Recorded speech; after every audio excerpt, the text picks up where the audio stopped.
Hello hi my friends, இன்றைக்கி நம்ம பார்க்க போகிறது மிஸ்டர் சன்ஷைன் எபிசோட் 8. போன எபிசோடில் ஹீரோ, டாங்மி, ஹேசங்னு 3 பேருமே மீட் பண்ணி கொஞ்சம் ஒரு ஆர்கியூமெண்ட்டில் பேசிகிட்டு இருப்பாங்க. அப்போது இப்படி 3 பேருக்குமே பிடிக்காமல் இருக்கிறதுக்கு ரீசன் என்னோட ஃபியான்சி ஹீரோயின் தானேன்னு சொல்லி ஹேசங்கும் கரெக்டாக கேட்டிருப்பாங்க.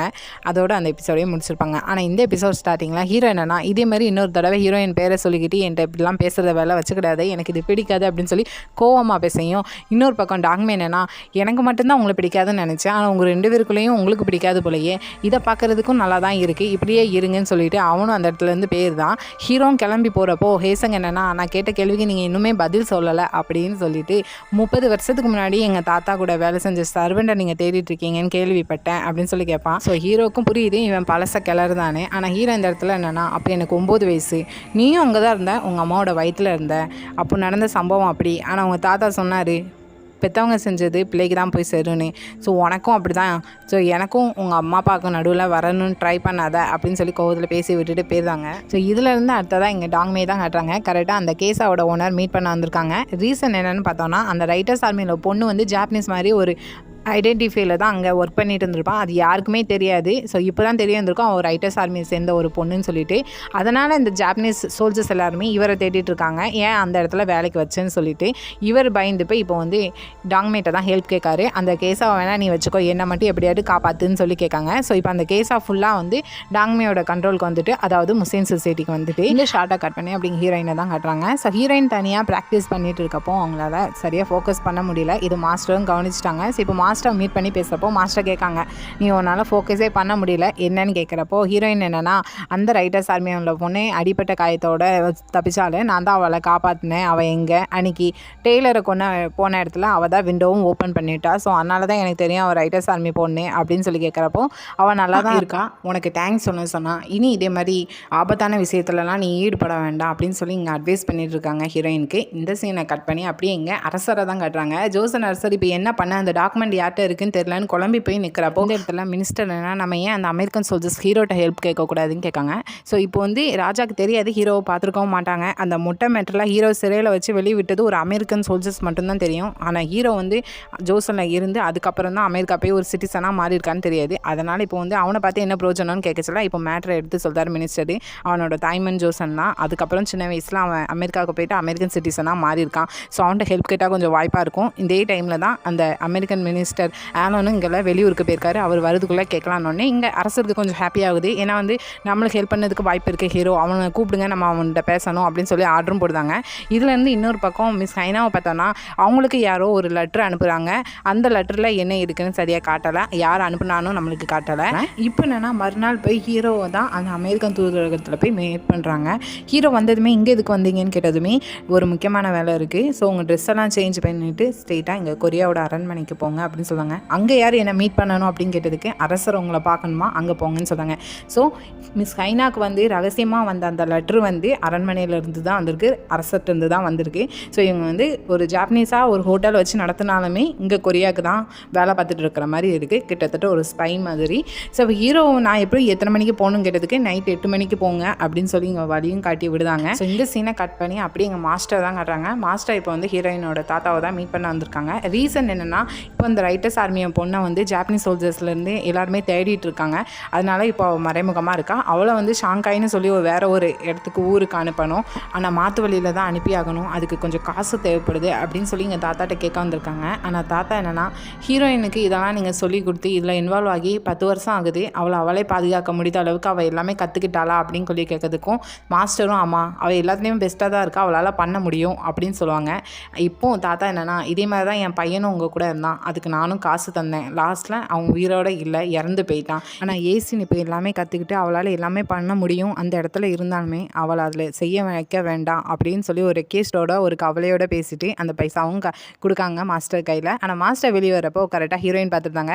கூப்பிட்டு வச்சு சாப்பாடு வச்சுருக்கேன், இதை கொண்டு போங்கன்னு சொல்லிட்டு மாஸ்டர் கேட்காங்க, இப்போ எதுக்கு இங்கே வந்தீங்க, அந்த நான் காப்பாற்றின பொண்ணுக்கு ஏதாட்டும் ஆகிட்டா என்ன, ஏதோ பிரச்சனையா அப்படின்னு சொல்லி கேட்குறப்போ, ஒரு பிரச்சனையும் இல்லை, அவளை ஷாங்காய்க்கு அனுப்பணும், அந்த ஊருக்கு அனுப்பி ஆகணும் அப்படின்னு சொல்லவும், நான் அனுப்புகிறேன், நான் ஹெல்ப் பண்ணுறேன் அப்படின்னு சொல்கிறாங்க. ஆனால் மாஸ்டர் இதில் இன்வால்வ் ஆக விட வேண்டாம்னு சொல்லிட்டு, இல்லை வேண்டாம் நானே பார்த்துக்கிட்டேன், நீ செஞ்சது போதும்னு சொல்கிறாங்க. இல்லை அந்த பொண்ணை நான் தான் காப்பாற்றினேன், நான் தான் பண்ணுவேன், இந்த ஹெல்ப்பை நான் என்ன பண்ண விடுங்கன்னு சொல்லி இது கொஞ்சம் கெஞ்சினதுனால மாஸ்டரும் ஒன்றும் சொல்ல முடியல. இதில் வந்து அடுத்ததான் நைட் டைம் போல் இங்கே அரசரை பார்க்கறதுக்காண்டி ஹீரோ வந்துட்டாங்க. வந்ததுமே அரசர் வந்து சொல்கிறாரு, சின்ன வயசுலேயே அமெரிக்கா போய் அங்கே போய் சிட்டிசனாக மாறி அகைன் இங்கே கொரியாவுக்கு தாய்நாட்டுக்கு வந்திருக்கேன் நான் கேள்விப்பட்டேன் அப்படின்னு சொல்லிட்டு ஜோசனோட சோல்ஜர்ஸை அந்த முட்டையை எதிர்த்து நின்றுருக்கேன். ஸோ இதே மாதிரி தான் நம்ம எல்லோரும் ஒன்றா நின்று ஜாப்பனீஸ் எதிராக நிற்கணும் அதையும் சொல்லிட்டு இப்போ என்னென்னா அமெரிக்காவோட ஒப்பீனியன் எப்படி இருக்குது இந்த கொரியா எம்பையரை பற்றி அப்படின்னு சொல்லி கேட்காங்க. இதில் அரசர் வந்து கொரியாவில் பேசுவாங்க, நடுவில் ஒரு டிரான்ஸ்லேட்டர் ஹீரோட்ட இங்கிலீஷில் டிரான்ஸ்லேட் பண்ணுவாங்க. ஹீரோவும் இங்கிலீஷ் தான் தெரிஞ்ச மாதிரியும் பேச ஆரம்பிப்பாங்க. இதில் ஹீரோ என்ன சொல்லுவாங்கன்னா, ஃபஸ்ட்டு நீங்கள் என்னை தப்பாக நினச்சிக்கிட்டீங்கன்னு நினைக்கிறேன், நான் ஒரு சோல்ஜர்ஸ் தான், அரசியல்வாதி கிடையாது. இன்னொன்று நான் அமெரிக்கன் சிட்டிசன், கொரியன் சிட்டிசன் கிடையாது. அன்றைக்கி அந்த ஜாப்பனீஸ் சோல்ஜர்ஸ் அகேன்ஸ்டாக நின்னது காரணம் அந்த ஒரு பொண்ணை காப்பாற்றுறதுக்காண்டி தான், மற்றபடி வேறு எதுவுமே இல்லைன்னு இதை வந்து இங்கிலீஷில் பேசுவாங்க. ஆனால் இந்த டிரான்ஸ்லேட்டர் அப்படியே மாற்றி பேசலாம் அரசர்கிட்ட. என்னென்னா கொரியா வந்து சின்ன நாடு, வீக்கான நாடு, அதனால் ஜாப்பனீஸ் என்ன சொல்கிறாங்களோ அதை கேட்டு அவங்களுக்கு சப்போர்ட்டாக இருங்க அப்படின்னு ஹீரோ சொன்னதா அப்படியே மாற்றி சொல்கிறான். அங்கே அரசரும் இதை இப்படியா நினச்சிட்டு இருக்காங்க அமெரிக்கன் நம்மளை பற்றி அப்படின்னு கேட்கையும் இந்த இடத்துல அரசர் கூட இருக்கிற மினிஸ்டர் என்னென்னா, ஆமாம் உனக்கு தான் ஃபஸ்ட்டு கொரியன் தெரியுமே, அப்போ ஏன் நீ இங்கிலீஷில் பேசுகிறேன்னு சொல்லிட்டு ஹீரோவை பற்றி கேட்காங்க. இப்போ அந்த டிரான்ஸ்லேட்டருக்கு தான் பயமாக இருக்குது, ஏன்னா அவன் வேணும்னு தான் அரசர்கிட்ட மாற்றி பேசியிருக்கான். உடனே அரசரும் அப்போ டிரான்ஸ்லேட் தேவையில்ல நீ போகலான்னு சொல்லி அவனை அனுப்பி வச்சுட்டு ஹீரோட்ட கேட்காங்க, நான் உனக்கு கொரியன் தெரியும்னு நினச்சி கூட பார்க்கல, ஆமாம் நீ கொரியனில் எந்த ஃபேமிலி அப்படின்னு சொல்லி கேட்காங்க. ஹீரோவும் எனக்கு தெரியாதுன்னு சொல்லவும் மினிஸ்டர் என்னன்னா திட்டுறாரு, அது எப்படி உனக்கு தெரியாமல் இருக்கும், உண்மையை சொல்லுன்னு சொல்லுனே. ஆமாம் உங்கள் நாட்டில் அடிமைனத்துக்கும் வேலை பார்க்குற ஆட்களுக்கும் ஃபேமிலி பேருங்கிறதே கிடையாது, எந்த ஓனரோட ஃபேமிலிக்கு கீழே வேலை பார்க்காங்களோ அந்த ஃபேமிலியோட பேரை தான் வச்சுருப்பாங்க, அப்படி பார்க்க போனால் நான் சாய் ஃபேமிலி அப்படின்னு சொல்லி ஹீரோ சொல்கிறாங்க. அங்கே அரசருக்குமே ஆச்சரியமாக இருக்குது, இவன் ஒரு அடிமைனத்தோட பையனோடனே. மினிஸ்டர் என்னென்னா இதுக்கு மேலே பேச வேண்டாம், நான் ஹீரோவை அனுப்பி வச்சுருந்தேன் அப்படின்னு சொல்லி அனுப்பி வச்சுருந்தாங்க. அனுப்பி வச்சதுக்கப்புறம் இங்கே அரசர்கிட்ட மன்னிப்பு கேட்காங்க, இனிமேல் இதே மாதிரி நடக்காது, அவனை இனிமேல் கூட்டிகிட்டு வர மாட்டேன் அப்படின்னு சொல்கிறாங்க. ரீசன் என்னென்னா ஹீரோ வந்து ஒரு அடிமைனத்தோட பையன், அதனால் அப்படி சொல்லிட்டு இருக்காங்க. இந்த சீனை கட் பண்ணி அடுத்த சீன்லேயே மறுநாள் போல் இங்கே ஹேசங்கோட அம்மா என்னென்னா ஹீரோவோட அந்த அசசரியை தான் தேடிட்டு இருக்காங்க. அது காணலை, எங்கன்னு தேடிட்டு இருக்கப்போ கரெக்டாக ஹேசங்கோட அப்பா போய் நான் அதை விற்றுட்டேன்னு அசால்ட்டாக சொல்கிறாரு. விற்றுட்டிங்களா, அந்த அசசரியில் எவ்வளோ பெரிய கதை இருக்குது, அதை கொண்டு போய் விற்றுட்டேன்னு சொல்லிடுறீங்க சாதாரணமாக. மறுபடியும் ஹீரோ வந்து அந்த துப்பாக்கியை நீட்டிட்டு வந்து கேட்டால் நான் என்ன பண்ணுவேன் அப்படின்னு சொல்லி திட்டிகிட்டு இருக்காங்க. அது எங்கே விற்றீங்க அப்படின்னு சொல்லி கேட்டால் அடுத்த சீன்லேயே இந்த அடகு கடை வச்சு விற்காங்கல்ல அந்த அடியாளுக்கு 2 பேர் அங்கே தான் விற்றுருக்காங்க. ஸோ அங்கே வாங்கிட்டாங்க. ரிட்டர்னு வாங்கினப்போ பக்கத்துலேயே ஒரு வாட்ச் இருக்குது. அது எந்த வாட்சுன்னு பார்த்தா ஹேசங் அவங்க தாத்தா கொடுத்த வாட்சை அங்கே அடகு வச்சுருக்கான். ஸோ அதை பார்த்ததுமே இந்த வாட்சா, இது உங்களுக்கு ஞாபகம் வருதா, இது உங்கள் பையன் இங்கே வச்சு கொடுத்துட்டு போனார், இது யாருன்னு வந்தாலும் கேட்டு கொடுத்துறாதீங்க, நீங்கள் பார்த்தோன்னே கண்டுபிடிச்சிட்டிங்க அப்படின்னு சொல்லியும் அந்த வாட்சையும் வாங்கிட்டு ரிட்டர்ன் வராங்க. திட்டிகிட்டே வராங்க. அவன்கிட்ட நான் என்னெல்லாம் சொல்லியிருக்கேன், அவன் என் பேச்சை கேட்கவே மாட்டான்னு வெளியே வர்றையும் ஆப்போசிட்டில் ஒரு ஆளை இடித்து விழுறப்ப யாருன்னு பார்த்தா ஹேசங் தான் வந்திருக்கான். என்ன இந்த பக்கம்னு கேட்டதுக்கு நான் சும்மா அந்த விளையாடி கிராஸ் ஆகி போனேன் அப்படின்னு சொன்னேன். கிராஸ் ஆக போனியா, இந்த வாட்ச் எதுக்கு இங்கே அடகு வச்சிருக்க அப்படின்னு சொல்லி திட்டுறாங்க. இது என்னோட அப்பா உனக்கு பாசமாக ஜப்பான் போகிறதுக்காண்டி தந்தார், நீ என்ன பண்ணி வச்சுக்க அடகு வச்சுருக்கேன், சரி இப்போ நான் அடுத்தது அடகு வச்சுருக்கியா, கையில் என்ன கோட்டு பழைய கோட்டு இதை அடைய வைக்கிறதுக்கு வந்திருக்கியா அப்படின்னு சொல்லி திட்டையும். அப்படிலாம் இல்லை, நான் சும்மா தான் இந்த விளையாடி போனேன்னு சொல்லி மலிப்பிட்டு நீங்கள் என்ன இந்த பக்கம் வந்திருக்கீங்கன்னு சொல்லி கேட்கையும், உன்னெல்லாம் ஏன் தான் பெத்தனோ, நீயும் உங்கள் அப்பா மாதிரி தான் இருக்கேன்னு சொல்லி அவங்க அம்மா பேசையும் இந்த இடத்துல ஹேசங் என்னென்னா கரெக்டாக நான் பிறக்கிற டைம், நான் பிறந்த வருஷம் அப்போ ஏதாவது நடந்துச்சா, ஏதாவது ஒரு 9 வயசு பையனுக்கு அப்படின்னு சொல்லி ஹீரோவோட மேட்டரை பற்றி கேட்க வரையும் அவங்க அம்மாவுக்கும் லைட்டாக புரியுது. ஆனால் அவங்க அம்மா என்னென்னா இல்லையே அப்படி எதுவும் இல்லையே, எனக்கு வீட்டில் வேலை இருக்குது அப்படின்னு சொல்லிட்டு ஹேசங்கிட்ட மலிப்பிடி போயிருந்தாங்க. ஹேசங் அப்படியே திங்க் பண்ணிகிட்டே வந்துட்டு இருக்கான். அந்த டைம் கரெக்டாக டெய்லர் கடைக்காரர் ஒருத்தர் வந்து முன்னாடி வந்து நிற்காரு. என்ன ஞாபகம் இருக்கா, உங்களுக்கு முதல்ல உங்கள் முடியை வெட்டி விட்டு ஃபஸ்ட்டு உங்களுக்கு கோட்டு தைச்சது நான் தான், நீங்கள் ஜப்பான் போகிறேன்னு சொல்லிட்டு அப்படின்னு சொல்லியும் ஞாபகம் வந்துட்டுன்னு சொல்லி 2 பேர் பேசிகிட்டு இருக்கேன். அப்போ அந்த டெய்லர் கடைக்காரர் சொல்கிறாரு, என்கிட்ட வருஷம் ஏசி நம்ம வந்து கோட் தைப்பாங்க உங்களுக்குன்னு சொல்லி, ஆனால் அந்த சைஸ் வந்து சின்ன சைஸ் மாதிரி இருக்குது, நீங்கள் கொஞ்சம் பெரிய சைஸ் மாதிரி இருக்குது அப்படின்னு சொல்லியும் அவனுக்கு டவுட்டாக இருக்குது, இவன் வந்து கோட் தைப்பாளா எனக்கு என்னன்னு தெரியல அப்படின்னு சொல்லிட்டு அவனும் அது கேட்டாலும் ஆமாம்மா நான் டோக்கியோவில் இருக்குச்சுல நான் அதை போட்டிருக்கேன் நல்லா இருந்துச்சு அப்படின்னு சொல்லியும் நீங்கள் இனிமேல் டைம் கிடைக்கிறப்போ வாங்க உங்களுக்கு புதுசாக மெஷர்மெண்ட் எடுக்கணும் அளவு எடுக்கணும்னு சொல்லிட்டு போய் தான். இப்போ என்னென்னா ஹேசங் திங்க் பண்ணுறான், மேரேஜ் வேண்டான்னு சொல்கிறான், ஆனால் வருஷம் எனக்கு கோட் தைச்சிருக்கா என்ன அப்படின்னு சொல்லி அவன் திங்க் பண்ணிட்டு இருக்கான். ஆக்சுவலாக ஹீரோயின் எதுக்காண்டி கோட் தைச்சிருப்பாங்கன்னா அப்பப்போ அந்த பாய்ஸ் கிட்ட போட்டுட்டு வெளியே போவாங்க, இந்த துப்பாக்கி யாராவது சுடணும்னு சொல்லிட்டு அப்போ ஒரு கோட் போட்டுட்டு போயிருப்பாங்க. ஸோ அதுக்காண்டி தான் கோட்டையே தச்சிருப்பாங்க. இந்த ஷார்ட்டாக கட் பண்ணி அப்படிங்க ஹீரோவும் ஹீரோட ஃப்ரெண்டை தான் கட்டுறாங்க. ஹீரோ வந்து அந்த கொரியாவோட ஸ்லஷ் ஃபண்டு அரசர் வச்சுருக்க அந்த டாக்குமெண்ட் அடகு வச்ச பத்திரத்தை காட்டுறாங்க. இது என்கிட்ட தான் இருக்குது. இதை தான் எல்லாருமே தேடிட்டு இருக்காங்க, இன்க்ளூடிங் நம்ம அமெரிக்கன் மினிஸ்டர் ஆலனும் இதை தான் தேடிட்டு இருக்காங்க. இது வச்சுருந்தா கொரியாவை என்னன்னாலும் பண்ணலாம், கிட்டத்தட்ட கொரியாவோட அழிவுக்கே காரணமாக இருக்கும் அப்படின்னு சொல்லியும் அவர் என்ன இது ஏன் உன் கைக்கு வந்திருக்குன்னு சொன்னேன். எனக்கும் அதான் தெரியல. இப்போ இதை வச்சு நான் 2 பண்ணலாம். ஒன்று, இந்த கொரியாவையே அழிக்கிறதுக்கு வாய்ப்பு கொடுக்கலாம், அப்படி இல்லைனா இதை இப்படியே இருக்கட்டும் நான் சொல்லி விட்டுறலாம் அப்படின்னு சொல்லியும். ஆனால் ஹீரோட ஃப்ரெண்டு என்னென்னா அமெரிக்கா பிலிப்ஸ் நாட்டையே அவங்க கண்ட்ரோலுக்கு கொண்டு வர போகுது. அப்படி பார்த்தா ஜோசன் ஒரு சின்ன நாடு. ஸோ இந்த ஒரு டாக்குமெண்ட்டை வச்சு எதுவும் முடிவு பண்ண முடியாது. ஒரு வேளைக்கு இந்த டாக்குமெண்ட் ஜோசனோட டாக்குமெண்ட் தான் அப்படின்னா அது அவங்க கையிலே இருக்கலாமே அப்படின்னு சொல்லிட்டு போகிறாங்க. ஹீரோவும் திங்க் பண்ணுற மாதிரி இருக்குது. அடுத்த சீன்லேயே ஹீரோ ஸ்ட்ரெயிட்டாக அரசர் கூட இருக்கிற மினிஸ்டர் லீயை தான் பார்க்க போகிறாங்க. அங்கே போனதுமே மேட்ரை சொல்கிறாங்க. அன்றைக்கி நான் அரசர் கூட பேசுகிறப்போ நான் பேசினதை அப்படியே அந்த டிரான்ஸ்லேட்டை மாற்றி பேசினான். உங்களுக்கு சப்போர்ட்டாவோ எனக்கு சப்போர்ட்டாவோ பேசின மாதிரி இல்லை, ஜாப்பனீஸுக்கு சப்போர்ட்டாக பேசின மாதிரி இருக்குது அப்படின்னு சொல்லியும். அதை ஏன் நீ இப்போ என்கிட்ட சொல்லிட்டு இருக்க? நீ ஒரு அடிமையாக இருந்து ஜோசனில் விட்டு நீ அமெரிக்காவை போய் அமெரிக்க சிட்டிசனாக மாறியிருக்க. இப்போ நீ சொல்கிறத யார் கேட்பான்னு வேற மினிஸ்டர் லீ கேட்கையும் இங்கே ஹீரோ என்னென்னா இவங்களை பார்க்குறதே கஷ்டம், அதுலேயும் உங்கள்கிட்ட பேசுறதுக்கு தனி தைரியம் வேணும், அது எனக்கு இப்போ தான் இருக்குது. ஸோ இனி அது சொல்லி எனக்கு பிரோஜனம் இல்லை, என் டைம் தான் வேஸ்ட் ஆகுது அப்படின்னு சொல்லிட்டு ஹீரோவும் கண்டும் காணாத மாதிரி போகிறாங்க. இங்கே அங்கேருந்து ஸ்டேட்டாக இங்கே அமெரிக்கா தூதுறதுக்கு வரையும் ஊர் விட்டு ஊர் போக வேண்டிய பாதையில் போலீஸ் எல்லோரும் மக்கள் எல்லாத்தையும் செக் பண்ணிகிட்டு இருக்காங்க. என்னென்னு பார்த்தா கான்சன் இங்கே ஹீரோட மேட்ரு சொல்கிறான். இந்த ரைட்டர்ஸ் ஆர்மியில் ஒரு பொண்ணு தப்பிச்சு ஓடி போயிட்டாலாம். ஸோ அந்த பொண்ணு கேஸால் வேலை பார்த்த பொண்ணு. அங்கே வருது ஆட்களோட ஒவ்வொரு சீக்ரெட்டும் எல்லாத்துக்கும் தெரியும் அங்கே வேலை பார்த்தவங்களுக்கு. ஸோ அந்த பொண்ணுக்கும் தெரிஞ்சிருக்கும். அந்த அங்கே போகிறதுல மினிஸ்டர் சேகனும் போவார். ஸோ அவரை பற்றி அந்த பொண்ணுக்கும் தெரிஞ்சிருக்க வாய்ப்பு இருக்குது. அவர் தான் இப்போது அந்த பொண்ணு இந்த வெளியோடி போவாளான்னு பார்த்து பிடிக்க சொல்லி செக் பண்ண ஆள் வச்சுருக்காங்க அப்படின்னு சொல்லி பேசிகிட்டு இருக்கேன். கரெக்டாக அந்த பாதையில் ஹீரோயினோட பல்லாக்கும் போகுது. ஸோ ஹீரோயினையும் இப்போ செக் பண்ணுறாங்க, பல்லாக்கில் வேறு யாரும் இருக்காங்களான்னு சொல்லிட்டு. இதை மறைஞ்சிருந்து ஹீரோவும் நோட் பண்ணிட்டு இருக்காங்க. அப்போ ரைட்டர்ஸ் ஆர்மினோட அந்த பொண்ணோட வரைபடத்தை காட்டுறாங்க. இந்த பொண்ணை பார்த்துருக்கீங்களா, கேஸால் ஜாப்பனீஸ் போய் சொல்லி இங்கே ஒர்க் பண்ணிட்டு இருந்தா பைசாக்காண்டி அப்படின்னு சொல்லி போய் காட்டுறாங்க. ஹீரோயினும் தெரியாதுன்னு சொல்லிட்டு அங்கேருந்து கிளம்பி போகிறாங்க. இன்னொரு பக்கம் ஜாப்பனீஸ் மினிஸ்டர் டாங்மே மீட் பண்ணி இப்படி கேஸால் ரைட்டர்ஸ் ஆர்மி பொண்ணு போய் சொல்லி வேலை பார்த்துட்டு இருந்திருக்கா, அந்த பொண்ணை பிடிச்சி தர சொல்லி கேட்காங்க. ஆனால் டாங்மே என்னன்னா இதை எங்கள் முஸ்லீம் சொசைட்டி பண்ணுறதுக்கு பதிலாக ஜாப்பனீஸ் சோல்ஜர்ஸ் உங்களை வச்சு நீங்கள் செஞ்சுட்டு போயிடலாமே அப்படின்னு சொல்லவும், நாங்கள் அப்படி செஞ்சோன்னா எங்களுக்கும் ஜோசனுக்கும் இடையில ஃபைட் வர ஆரம்பிக்கும். ஸோ ஒரு எலியை பிடிக்கிறதுக்கு இதுக்கு வீட்டை எரிக்கணும், அதான் வாண்ட்ட வந்திருக்கேன். அது மட்டும் இல்லைன்னு சொல்லிட்டு ஒரு லிஸ்ட்டை காட்டுறாரு. என்னென்னா ஜம்முல் போன ஒரு துறைமுகம் இருக்குது, அங்கேருந்து தான் ஷாங்காய் ஊருக்கு போகிறதா இருக்காங்க அவங்க. ஸோ இந்த லிஸ்ட்டு அதில் யாரெல்லாம் போகிறான்னு ட்ராவல் பண்ண போகிற லிஸ்ட்டு, இதில் தான் கண்டிப்பாக அந்த பொண்ணும் இருப்பான்னு சொல்லிட்டு இங்கே டாங்மேட்டை கொடுக்காங்க. இதை கட் பண்ணி அடுத்த சீன்லேயே டாங்மே ஒரு ஸ்டோவேவே புரோக்கரை பிடிச்சி அடிச்சிட்டு இருக்கான். ஆக்சுவலாக அவங்க யாருன்னா இப்படி கப்பலில் யாராவது யாருக்கும் தெரியாமல் மறைஞ்சிருந்து போகணும், அதே டைமில் பே பண்ணாமல் போகவும் முடியும். ஸோ அவங்க அதுக்கு ஹெல்ப் பண்ணுவாங்க இந்த புரோக்கர்லாம். ஸோ இவங்களுக்கு பேர் ஸ்டோவேவே புரோக்கர். இப்போ அவன் நல்லா அடி வெளுத்துட்ருக்கையும் அடி தாங்க முடியாமல் அவங்களே மேட்ரை சொல்லியிருந்தாங்க. இன்னிலேருந்து 3 நாளில் அந்த பொண்ணு போகிறதா சொல்லியிருக்காங்க அப்படின்னு சொல்லிட்டு. டாங்மே இருந்தாலும் ஒரு டவுட்டில் இல்லை ஏதோ ஒரு பையன் சொன்னாங்களே அப்படின்னு சொல்லியும், இல்லை என்கிட்ட சொன்னது பொண்ணுங்க தான் சொல்லி அவனும் பயத்தில் உண்மையை சொல்லியிருந்தான். இதுலேருந்து அடுத்த சீனில் இங்கே மாஸ்டர் என்னென்னா அமெரிக்கன் தூதரகத்தில் ஹீரோவை மீட் பண்ணதுக்காண்டி தான் வந்திருக்காங்க. ஹீரோ பார்த்ததுமே அந்த மலைப்பகுதியில் இருக்கிற குடிசை உங்களுக்கு தானே, நீங்கள் ஒரு கன்னர் தானே அப்படின்னு சொல்லி கரெக்டாக கேட்காங்க. ஆனால் அதுக்கு மாஸ்டர் ஒன்றும் சரியாக பதில் கொடுக்குற மாதிரி இல்லை. இப்போ ஹீரோ என்னென்னா அந்த கேஸால் உள்ள பொண்ணு நல்லா தானே இருக்கா, நீங்கள் தான் அதுக்கெலாம் லீடரா அப்படின்னு சொல்லி கேட்கையும், நீங்கள் ஒன்றும் சொல்கிறது எனக்கு புரியலை அப்படின்னு சொல்லிட்டு, நீங்கள் ஏன் ஏசியனை பக்கம் சுற்றி வந்துட்டுருக்கீங்கன்னு வேற கேட்காரு. ஆனால் ஹீரோ என்னென்னா இல்லையே என் கூட இருந்தது ஒரு பையன் மாதிரிலாம் இருந்துச்சு அப்படின்னு சொல்லியும் எங்கள் மாஸ்டருக்கு புரிஞ்சிடும். ஹீரோயின் பையன்கிட்ட போட்டுட்டு இப்படி பண்ணுறதுலாம் நல்லா ஃபுல்லாகவே எல்லா மேட்டரும் தெரிஞ்சிருக்கணுன்னே, உனக்கு எல்லா மேட்டரும் இது வரைக்கும் நடந்தது எல்லாமே தெரிஞ்சிருக்கு அப்படின்னு சொல்லி துப்பாக்கி எடுத்து ஸ்ட்ரெயிட்டாக ஹீரோக்கு நிறைய காட்டுறாங்க. ஆனால் ஹீரோ என்னன்னா துப்பாக்கியில் புல்லட் எல்லாம் கரெக்டாக தான் இருக்குது, ஆனால் ட்ரிகர் பண்ண பையனில் தான் இந்த நட்டு இல்லை அப்படின்னு சொல்லிட்டு மாஸ்டர் ரிட்டர்ன் அந்த கண்ணை கொடுக்குறப்போ நட்டை மிஸ் பண்ணதை இப்போ ஹீரோ எடுத்து காட்டுறாங்க.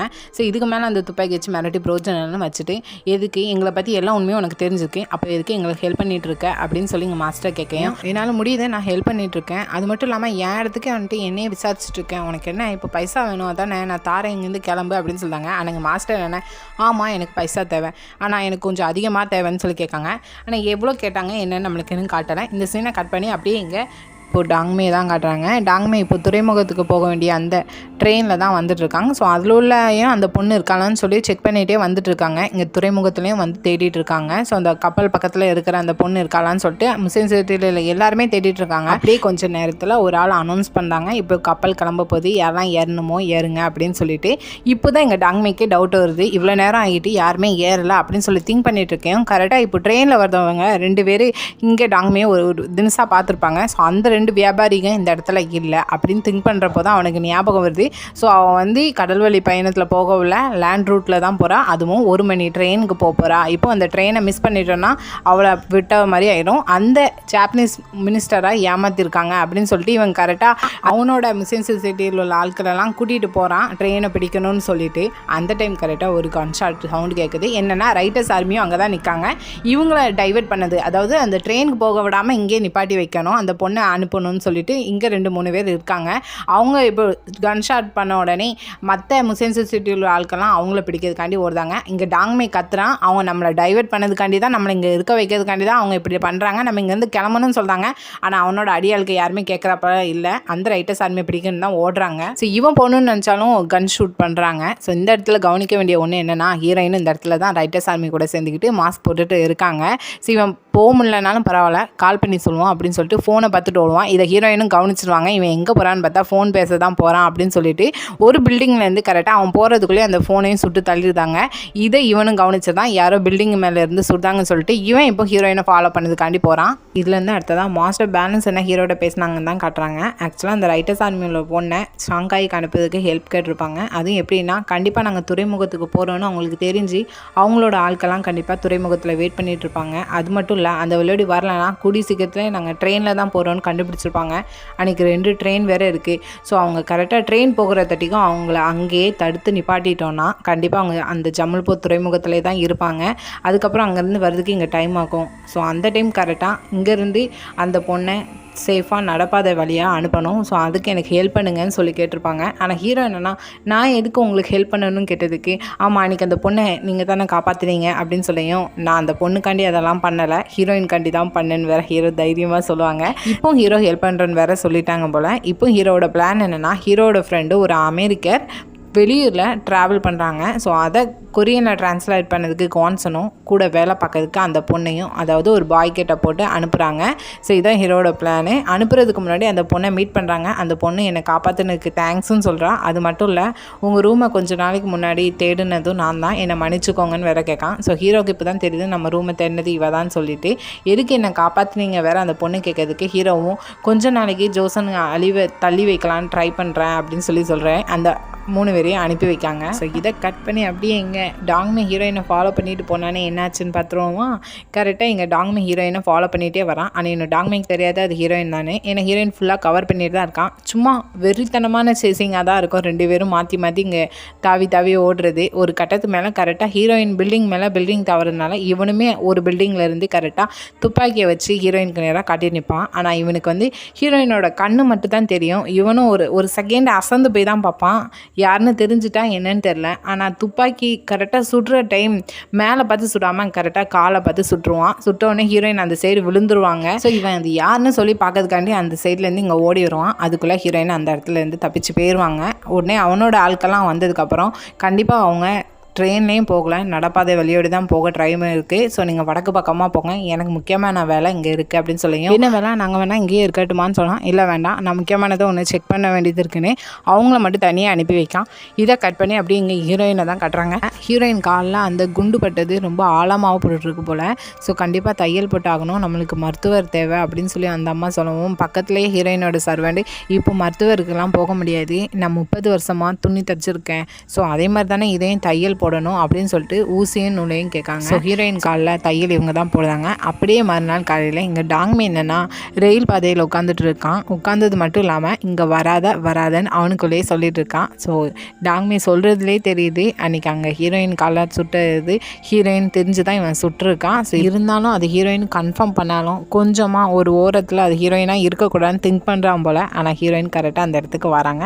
அவங்க ஒரு ஒயிட் கலர் ட்ரெஸ் போட்டிருக்காங்க. ஸோ அதுக்கு மீனிங் வந்து யாராட்டும் இறந்தவங்களுக்கு வந்து துக்கம் விசாரிக்கிறது, அப்படி தான் மீனிங். ஸோ இங்கே வந்த உடனே இவன் போக விடாமல் வழியை மறிச்சிட்டு நிற்கான். நான் என்ன ட்ரெஸ் கொடுத்துருக்கேன்னு உனக்கு தெரியலையா, வழியை விடு, நான் கோயிலுக்கு போகிறேன் அப்படின்னு சொல்லியும், எனக்கு எதுவும் தெரியாதுன்னு நினச்சிட்டு இருக்கீங்களா என்ன அப்படின்னு சொல்லிட்டு அவன் மறைமுகமாக கொஸ்டின் கேட்கான். ஆனால் ஹீரோயின் என்னென்னா, எனக்கு ஒன்றும் அப்படி தோணலை, வழியை விட்டு தள்ளிப்போ இல்லைன்னா உன்னை கொன்றுவேன்னு சொல்லிட்டு டாங்மியை தள்ளி விட்டுட்டு ஹீரோயினும் போகிறாங்க.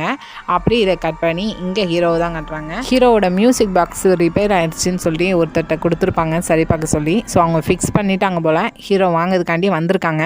அதே இடத்துக்கு கரெக்டாக டாங்மே வரான். ஏன்னா நேற்று நடந்த சண்டையில் அவனோட வால் கொஞ்சம் டேமேஜ் ஆயிடுச்சு, ஸோ அதான் நான் சரி பார்க்க வந்திருக்கேன்னு சொல்லிட்டு ஹீரோட்டையும் சொல்கிறான். ஆனால் இதோட விடாமல் நேற்று நடந்த கதையை அப்படியே எங்கள் ஹீரோட்ட சொல்கிறான். நேற்று ஒரு பெரிய சண்டை நடந்துச்சு, எனக்கு வால் சண்டை தான் நல்லா வரும், ஆனால் நேற்று துப்பாக்கியால் ஒருத்தவங்களோட கால்லே நான் சுட்டுட்டேன். அவங்கள ரொம்ப சேஸ் பண்ணிட்டு போனேன், ஆனால் பிடிக்க முடியல, அவங்க தப்பிச்சிட்டாங்க. ஸோ நீங்கள் வேறு யாரையாவது காலில் அடிபட்ட காயத்தில் பார்த்தாங்கன்னா எனக்கு கொஞ்சம் இன்ஃபார்ம் பண்ணுங்கன்னு வேணும்னே ஹீரோயினை பற்றி எங்கள் ஹீரோட்ட சொல்லிட்டு போகிறான். ஸோ ஹீரோக்கும் ஓரளவுக்கு புரிஞ்சுட்டு ஹீரோயினாக தான் இருக்குமோ அப்படின்னு சொல்லிட்டு அப்படியே எங்கள் ஹீரோ ஃபீல் பண்ணி இருக்கிறதுலேருந்து ஹீரோயினை பார்த்தோன்னா ஹீரோயின் ஒரு சோகத்தில் அப்படியே ஹீரோயினை மீட் பண்ணுற அந்த குடிசோக்குள்ளே அப்படியே ஹீரோயின் வரவும் ஆப்போசிட்டில் ஹீரோ வந்து நிற்காப்புல. ஸோ ஹீரோ வந்ததுமே உன்னை நான் ரொம்பவே மிஸ் பண்ணேன்னு சொல்லியும் ஹீரோயினும் நானும் உங்களை ரொம்பவே மிஸ் பண்ணேன் அப்படின்னு சொல்கிறாங்க. அது மட்டும் இல்லாமல் டாங்மே சொன்னான் காலில் ஒருத்தவங்களை ஷூட் பண்ணிவிட்டு அவங்கள தேடிட்டு இருக்கேன்னு, அது நீ தானா அப்படின்னு சொல்லியும் ஹீரோயினும் நான் தான் அப்படின்னு சொல்கிறாங்க.